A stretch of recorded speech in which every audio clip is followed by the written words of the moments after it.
Hello नमस्कार दोस्तों, आप सभी का स्वागत है हमारे YouTube channel study in mobile में। दोस्तों अभी हम बात करेंगे, आज का जो हमारा टॉपिक है वो है संस्थागत नियोजन के बारे में। जैसा कि आप सभी को पता है, हम आरपीएससी फर्स्ट ग्रेड से संबंधित जो मैनेजमेंट जो है टॉपिक हमारे, वो जो टॉपिक है वो हम क्रम वाइज सोल्व कर रहे हैं सीरीज़ के हिसाब से। अगर किसी ने पहले वाले वीडियो नहीं देखे हैं तो आज से पहले हम 3 वीडियो अपलोड कर चुके हैं। कंटिन्यू वीडियो अपलोड करते हैं, महत्वपूर्ण क्वेश्चन लेके आते हैं इसी प्रकार। तो अगर वो वीडियो देखना चाहते हैं तो वीडियो के नीचे डिस्क्रिप्शन में आपको लिंक मिल जाएगा। ठीक है दोस्तों, तो देखिएगा आज का जो हमारा टॉपिक रहने वाला है संस्थागत नियोजन। अब देखिए, नियोजन का मतलब क्या होता है। नियोजन मतलब प्लानिंग जैसे होती है, योजना बनाना होता है ना, उसका क्या होता है नियोजन करना। यानी योजना बनानी जो होती है, किसी भी कार्य के अंदर सफलता प्राप्त करने के लिए पहले एक अच्छी योजना बनानी पड़ती है ना। कोई भी काम कर रहे हैं, अगर मानो में फर्स्ट ग्रेड की तैयारी करनी है, टारगेट बना रखा है, फर्स्ट ग्रेड की तैयारी करनी है, तो उसकी रेसिपी से पहले हमें क्या करनी पड़ेगी, योजना बनानी पड़ेगी ना, प्लानिंग करनी पड़ेगी हमें, है ना। तो वो क्या हो जाएगी, शैक्षिक योजना हो जाएगी हमारी। वो क्या हो जाएगी, शैक्षिक योजना, एक टारगेट योजना हो सकती है ना। मतलब क्या पढ़ना है, कैसे पढ़ना है, कितने टाइम के अनुसार कितने टॉपिक पढ़ने, तो वो सारी चीज़ें एक योजना होती है। तो उसी प्रकार संस्थागत जो नियोजन है वो क्या संस्था के अंतर्गत होता है। यानी अगर इसकी बात करें तो ये क्या है कि योजना, ये योजना वह योजना है जिसका निर्माण किसी विद्यालय या संस्था द्वारा, यानी इसका जो निर्माण है किसी विद्यालय या फिर संस्था के द्वारा अपने समस्याओं के निराकरण के लिए, अपने समस्या जो है उसका निवारण करने के लिए तथा विकास करने के लिए किया जाता है इसका निर्माण। ताकि जो विद्यालय के अंदर, जो संस्था के अंदर जो दैनिक कार्य है, हर दिन जो काम हो रहे हैं वो क्या सुचारू रूप से चलते रहे, और विद्यालय और जो या फिर जो कोई भी संस्था है आपकी, जो वो क्या है आगे की ओर बढ़ती रहे या अग्रसर होती रहे, है ना। जब कोई शैक्षिक संस्था यानी शिक्षा के अंदर कोई संस्था या विद्यालय अपने उद्देश्यों की पूर्ति हेतु उन्नति सफलता पाने के लिए जो योजना बनाती है उसे संस्थागत योजना कहलाती है, या फिर विद्यालय योजना कह सकते हैं, है ना। तो ये होती है संस्थागत योजना, यानी एक संस्था के द्वारा योजना तैयार करना पहले से। अब देखिए, पहला जो हमारा क्वेश्चन है कि शैक्षिक नियोजन में नियोजन किन शब्दों से मिलकर बना है। देखिएगा, शैक्षिक नियोजन में जो नियोजन है ये किन 2 शब्दों से मिलकर बना है। तो देखिए, जो नियोजन जो शब्द है ना वो पड़ा है नी प्लस योजन से मिलकर बना है। विसर्ग वाला मत कर देना है, नी प्लस योजन यानी नियोजन। अगला क्वेश्चन देखिए, विद्यालय योजना के प्रथम सोपान में किसका उल्लेख है। विद्यालय की जो योजना है, ये नियोजन है, उसके अंदर पहले सोपान में किसका उल्लेख किया गया है। तो देखिए, जो पहला सोपान है वो है हमारा कार्य का नाम। क्या कार्य का नाम, यानी क्या कार्य है उसका नाम देना।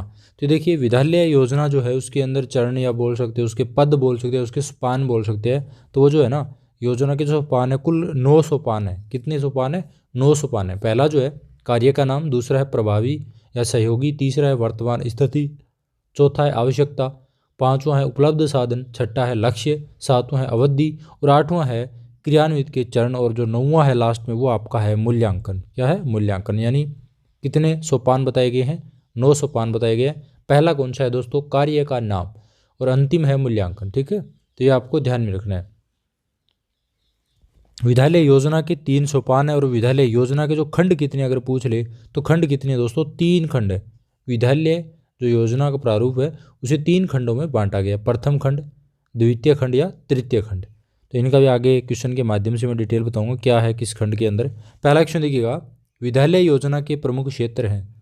विद्यालय जो योजना है उसके प्रमुख क्षेत्र कौन कौन से हैं, योजना के क्षेत्र या फिर उसके कार्यक्रम कौन कौन से हैं। तो देखिएगा, विद्यालय विविध क्षेत्र, शैक्षिक क्षेत्र, भौतिक क्षेत्र, उपयुक्त सभी। तो यहाँ पे चौथा जो ऑप्शन आपका बिल्कुल राइट हो जाएगा। इसमें क्या होगा, उपयुक्त सभी। देखिएगा, यहाँ पर जो विद्यालय योजना के जो है ना क्षेत्र या फिर जो कार्यक्रम है नियोजन के, विद्यालय या फिर ऐसे बोल सकते हैं नियोजन के प्रमुख 4, विद्यालय नियोजन के कितने हैं, प्रमुख 4 क्षेत्र हैं। प्रमुख 4 क्षेत्र है। एक हो गया शैक्षिक क्षेत्र, और एक दूसरा होता है सह शैक्षिक। कौन सा होता है, सह शैक्षिक क्षेत्र। शैक्षिक क्षेत्र, सह शैक्षिक क्षेत्र, भौतिक क्षेत्र और विविध क्षेत्र, ये 4 क्या होते हैं, इसके क्षेत्र होते हैं। अगला क्वेश्चन देखिएगा कि पाठ्यक्रम विभाजन, निदानात्मक या उपचारात्मक शिक्षण जो है विद्यालय योजना के किस क्षेत्र के अंतर्गत। ये जो 4 क्षेत्र आपको बताए हैं, शैक्षिक, सह शैक्षिक, विविध और भौतिक, इनके अंदर कौन सा है जिसके अंदर विभाजन, निदान और उपचारात्मक शिक्षण क्षेत्र आते हैं। तो किसके अंतर्गत आते हैं दोस्तों, तो इस क्वेश्चन का जो आपका राइट आंसर वो हो जाएगा शैक्षिक क्षेत्र के अंतर्गत आता है। किसके अंतर्गत आता है, चौथा ऑप्शन। शैक्षिक क्षेत्र के अंतर्गत विभाजन, निदानात्मक, उपचारात्मक शिक्षण होता है। अब देखिए, ये जो 4 क्षेत्र हैं मैं आपका थोड़ा सा बता देता हूँ इसके बारे में। शैक्षिक जो क्षेत्र है ना, इसके अंदर क्या क्या आता है, ये जो अभी आपको बताया है निदानात्मक, उपचारात्मक आ जाता है। उसमें क्या है, पाठ्यक्रम का विभाजन आता है, विषय की समिति आती है, भित्ति पत्रिकाएं होती है, कक्षा कार्य का सुधार आता है, सामान्य ज्ञानवर्द्धि आ जाती है, वर्तनी सुधार आती है, गृह कार्य का सुधार होता है, प्रभावी परिवीक्षण होता है और आदर्श पाठ का आयोजन करना होता है ना। ये तो आते हैं किसके अंदर है, शैक्षिक क्षेत्र के अंदर। अब देखिए बात करते हैं 2 नंबर आपका है शैक्षिक यानी सह शैक्षिक क्षेत्र।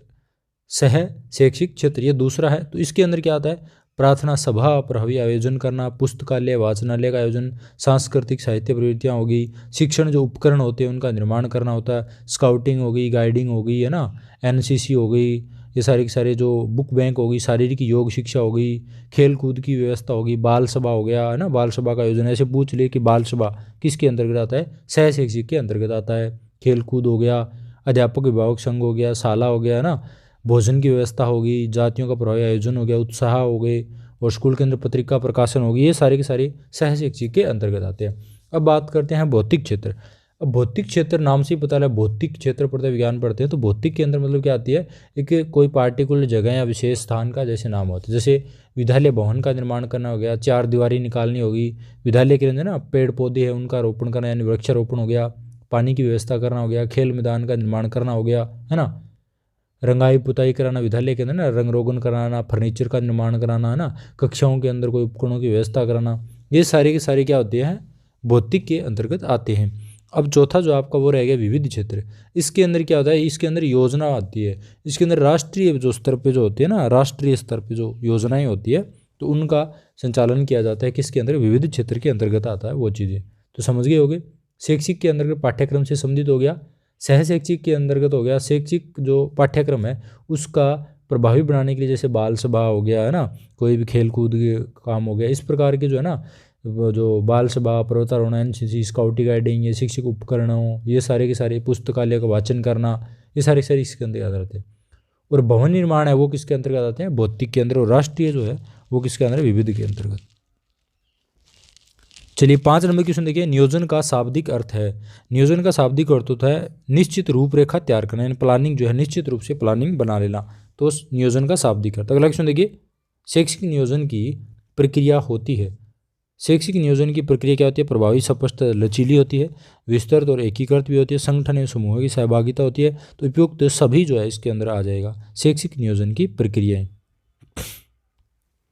क्वेश्चन नंबर 7 देखिए, NUEPA यानी न्यूपा जो है, नेशनल ये बताया था आपको, यूनिवर्सिटी इंस्टीट्यूट ऑर्गेनाइजेशन ये रहा। तो न्यूपा जो है मुख्य रूप से संबंधित है, तो ये न्यूपा का जो संबंध है मुख्य रूप से किससे है दोस्तों, तो ये शैक्षिक योजना से है। किससे है, शैक्षिक योजना से। अगला क्वेश्चन देखिए, विद्यालय योजना कितने खंडों में विभक्त है। तो विद्यालय योजना जो है 3 खंडों के अंदर विभक्त है। और विद्यालय योजना के प्रारूप कितने हैं, 9 सोपान, यानी सोपान तो 9 है और खंड पूछे तो कितने हैं, 3 है। प्रथम खंड, द्वितीय खंड और तृतीय खंड। और देखिए प्रथम जो खंड होता है ना, उसके अंतर्गत क्या होता है, इसके अंदर विद्यालय का नाम, है ना, स्थिति, नामांकन की सूचना, संस्थापन की सूचना, भवन, खेल मैदानों की जानकारी, पुस्तकालय स्थिति, परीक्षा का परिणाम, ये सारे के सारा ब्यौरा देता है पहला खंड। दूसरा जो खंड है उसके अंदर क्या होता है, साल भर की यानी गत सत्र, यानी साल भर के अंदर जो क्षेत्र और जो कार्यक्रम जो होते हैं, जिनसे उपलब्धियां प्राप्त होती है, लेखा जोखा है, उसका विवरण प्रस्तुत करना होता है। तीसरा जो खंड होता है ये क्या होता है, ये विद्यालय योजना का ये सबसे महत्वपूर्ण भाग है। इसके अंदर क्या होता है, साल भर की जो कार्यक्रम योजना होती है उन योजनाओं के चरण जो है शीर्षक में प्रस्तुत करने का काम करता है, ये शीर्षक बताता है। और जो योजनाएं कार्यक्रम जो होते हैं उनका लेखा जोखा प्रस्तुत करता है वो द्वितीय खंड। और प्रथम खंड जो है क्या है, नामांकन हो गया, भवन, खेल मैदान, है ना, विद्यालय का नाम, स्थिति, ये सारे के सारे पुस्तकालय, ये सारे काम किसके अंतर्गत है, प्रथम खंड के अंतर्गत। तो ये मुख्य रूप से विद्यालय की योजनाएं वो 3 खंडों में बांटी गई है। बहुत ही अच्छा क्वेश्चन था। अगला क्वेश्चन देखिए, निम्न में शैक्षिक नियोजन किन बातों का ध्यान में रखते हैं। देखिए शैक्षिक जो नियोजन होते हैं वो किन बातों को ध्यान में रखते हैं, ध्यान में रखते हुए किया जाता है। शैक्षिक जो नियोजन होता है वो किन बात को ध्यान में रख के किया जाता है। तो इस क्वेश्चन का जो राइट आंसर आपका क्या होगा देखते हैं। पहला है प्रबंध नियोजन, प्रबंधन करना, आधार स्तर पर नियोजन करना, संस्थागत नियोजन। तो उपयुक्त सभी इन सारी चीज़ों का ध्यान में रख करके जो है शैक्षिक नियोजन किया जाता है। अगला क्वेश्चन देखिए, संस्थागत नियोजन की विशेषता नहीं है, यानी संस्थागत जो नियोजन, विद्यालय जो योजना, कोई संस्था के अंदर जो नियोजन प्लानिंग की जाती है तो उसका जो है विशेषता क्या नहीं है, ये पूछा है दोस्तों। तो इसमें क्या होता है, सहकारी प्रवृत्ति, है ना, अधिकतम उपयोगिता का उद्देश्य करना, उद्देश्य लक्ष्यों को पुनर्निर्धारण करना, इसमें क्या संस्था प्रधान की मनमर्जी, ये नहीं होता भाई, मनमर्जी नहीं चलती है। संस्थागत जो नियोजन बनाए जाते हैं, प्लानिंग बनाई जाती है, उसके अंदर संस्था का जो मुख्य प्रधान होता है उसकी मनमर्जी नहीं चलती है, क्योंकि उसके अंदर क्या है, सबका सार्वजनिक रूप से है जो ब्यौरा तैयार किया जाता है, सबकी सहमति से है संस्थागत नियोजन जो है प्लानिंग बनाई जाती है। तो एक बंदे की है वो मनमर्जी नहीं हो सकती। अगला क्वेश्चन देखिए, सर्वप्रथम विद्यालय समुन्नयन योजना की अभिशंसा किसने की थी? तो ये मुदालियर आयोग के द्वारा की गई। किसके द्वारा? मुदालियर आयोग जो है दोस्तों ये माध्यमिक शिक्षा आयोग के लिए लागू किया गया था, 1952-53 में ये बना था मुदालियर आयोग यानी माध्यमिक शिक्षा आयोग। अगला क्वेश्चन देखिए, प्रभावी परीक्षण योजना कौन से क्षेत्र में आती है? प्रभावी परीक्षण जो योजना है वो किस क्षेत्र के अंतर्गत आती है? जो 4 आपको क्षेत्र बताए थे, तो यहाँ पे जो आपका राइट आंसर हो जाएगा सह शैक्षिक क्षेत्र के अंतर्गत आती है। चलिए क्वेश्चन नंबर 13 देखते हैं। किसी राष्ट्रीय महत्व के कार्यक्रम से संबंधित योजना किस क्षेत्र से संबंधित, यानी किसी राष्ट्रीय महत्व का जो कार्यक्रम है उससे संबंधित योजना किस क्षेत्र से संबंधित है? तो राष्ट्रीय महत्व के जो कार्यक्रम आते हैं ना, तो वो किसके अंतर्गत आते हैं? तो मैंने बताया था राष्ट्रीय स्तर पर जो कोई काम होगा ना विद्यालय के अंदर, वो विविध के अंतर्गत आएगा। किसके अंतर्गत आएगा? विविध के अंतर्गत आएगा। शैक्षिक के अंदर पाठ्यक्रम आता है। सह शैक्षिक के अंदर पाठ्यक्रम के अंदर जो सहायक सामग्रियाँ जो है, खेलकूद है, बाल सभा है ना, कोई भी वाचन है, ये सारे के सारे। भौतिक के अंदर क्या है? भवन आ जाएगा, खेल मैदान आ गया। और विविध के अंदर राष्ट्रीय स्तर की बातें होती है। अगला क्वेश्चन देखिए, विद्यालय से संबंधित परिचयात्मक सूचनाएं विद्यालय योजना के किस खंड में प्रस्तुत की जाती है? यानी विद्यालय से संबंधित जो परिचयात्मक सूचनाएं जो है वो विद्यालय योजना किस खंड में प्रस्तुत की जाती है? तो 3 खंड आपको बताए थे, तो यहाँ पे जो प्रथम खंड है उसके अंतर्गत ये सारी की जाती है। चलिए क्वेश्चन नंबर 15 देखते हैं। सह शैक्षिक क्षेत्र के अंतर्गत शामिल नहीं की जाती, यानी सह शैक्षिक जो क्षेत्र है उसके अंतर्गत शामिल नहीं की जाती। क्या नहीं की जाती? अभी आपको बताया था मैंने, देखिए बाल सभा, स्काउटी गाइड, प्रार्थना सभा, ये सारे की सारी क्या है, यानी 15 नंबर जो क्वेश्चन का राइट आंसर वो हो जाएगा सह शैक्षिक क्षेत्र। और शिक्षण सहायक जो सामग्री है ये किसके अंतर्गत नहीं की जाती? सह शैक्षिक के अंतर्गत नहीं की जाती। शिक्षण सहायक सामग्री जो है वो किसके अंतर्गत आती है? शैक्षिक क्षेत्र के अंतर्गत आती है।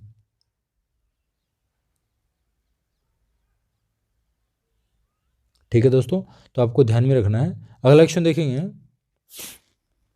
विद्यालय योजना का मूल्यांकन किया जाता है। विद्यालय के अंदर योजना जो बनाई जाती है उसका मूल्यांकन किया जाता है दोस्तों। तो ये वार्षिक और अर्धवार्षिक 2 बार मूल्यांकन किया जाता है। जो 9वां सोपान बताया था ना, 9 सोपान थे, प्रथम था कार्य का नाम और 9वां था मूल्यांकन। आपको बताया था ना 9वां सोपान मूल्यांकन, 9 सोपान बताया गया, 9वां क्या था? मूल्यांकन। तो मूल्यांकन अर्धवार्षिक और वार्षिक 2 स्तर पे होता है। अगला क्वेश्चन देखिए, एक अच्छी संस्था के नियोजन की निर्माण प्रक्रिया के निम्न में से पद अनुक्रम नहीं है। एक अच्छी संस्था का जो है उसका नियोजन का जो निर्माण करने की जो प्रक्रिया है उसमें से पद अनुक्रम नहीं है, ये बताना है। तो यहाँ पे जो आपका राइट आंसर हो जाएगा लक्ष्य निर्धारण।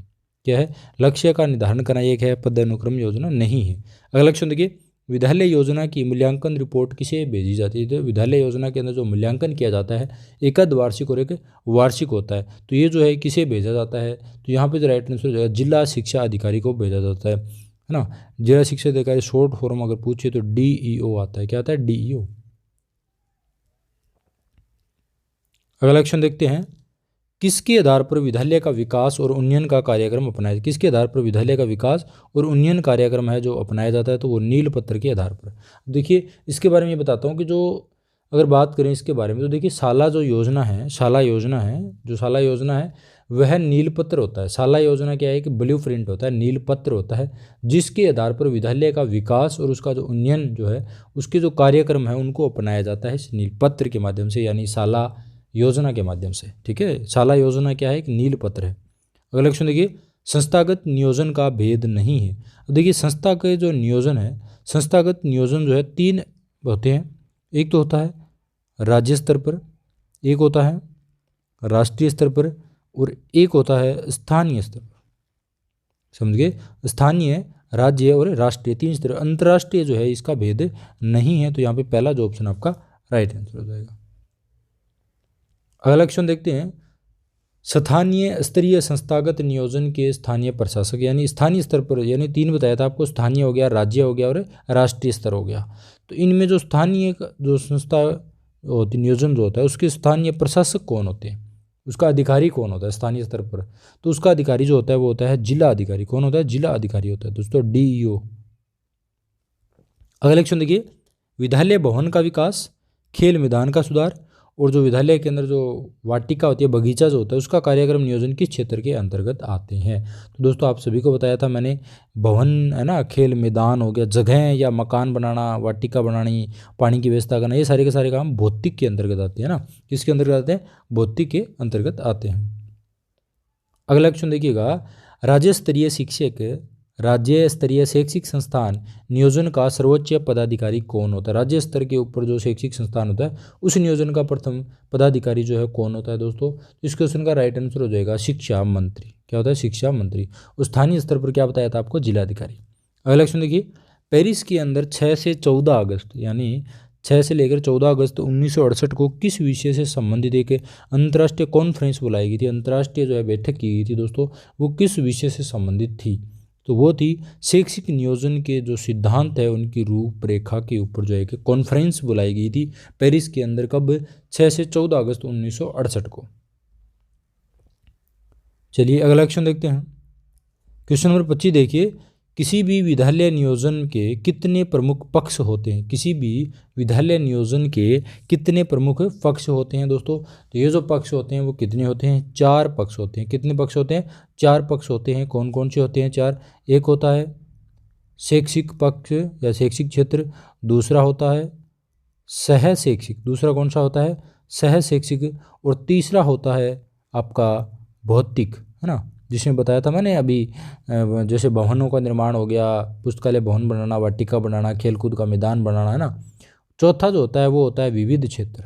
विविध क्षेत्र के अंदर बता दिया मैंने, राष्ट्रीय स्तर का कोई भी जो कार्यक्रम किए जाते हैं विद्यालयों के द्वारा तो वो किसके अंतर्गत आते हैं? विविध के अंतर्गत आते हैं। तो ये 4 पक्ष हैं दोस्तों। आशा करता हूँ ये वीडियो आपको पसंद आया होगा। अगर वीडियो पसंद आया ना तो वीडियो को जरूर लाइक करें, और इन्हीं क्वेश्चनों की आप प्रैक्टिस करना चाहते हो, टेस्ट देना चाहते हो, तो दोस्तों हमारी वीडियो के नीचे डिस्क्रिप्शन में आपको एक लिंक मिलेगा वेबसाइट का, जाकर के वहाँ लॉगिन करें और RPSC first grade first paper के लिए बिल्कुल फ्री में कोर्स जो है उसे ज्वाइन करें दोस्तों। और उसके अंदर आपको इसके अलावा भी बहुत सारे टेस्ट मिलेंगे, और इसका जो ये संस्थागत नियोजन जो आज का टॉपिक है उसका थ्योरी नोट्स भी वहाँ पर पढ़ने को मिल जाएगा। बहुत ही अच्छा दोस्तों। तो आने वाली जो आपकी फर्स्ट ग्रेड की भर्ती है तो उसके लिए बहुत ही महत्वपूर्ण साबित हो सकता है। तो इस वीडियो को लाइक करें और कमेंट करके जरूर बताएं अगर किसी क्वेश्चन में डाउट हो, और ये मेरा प्रयास कैसा लगा, और अपने दोस्तों के साथ भी शेयर करें। धन्यवाद।